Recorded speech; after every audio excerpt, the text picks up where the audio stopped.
Here are the rails. It was a beautiful summer's day in Soho. And all the engines of the North Western Railway were working hard as usual. Thomas felt very happy as he quietly filled up with water. Then he heard a whistle that was almost familiar to him, as a silver blur roared past him. Fizzling fireboxes! What was that? However, Thomas wasn't the only one being bumped around all over Soho.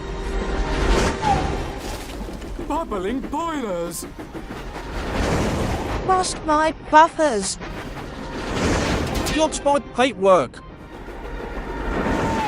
Trembling tracks! Who was that? Gosh!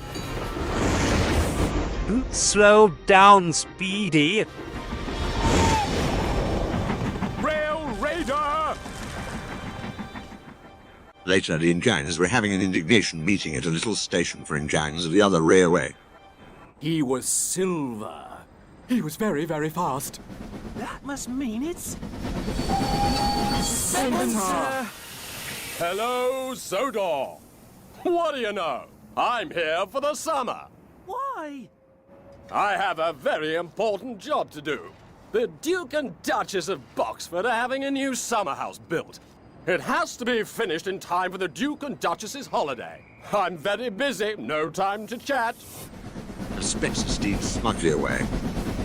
Cinders and ashes! Having Speedy Spencer on Sodor for one day is bad. Is terrible. Later that afternoon, Thomas and Percy were pulling heavy loads up Gordon's Hill.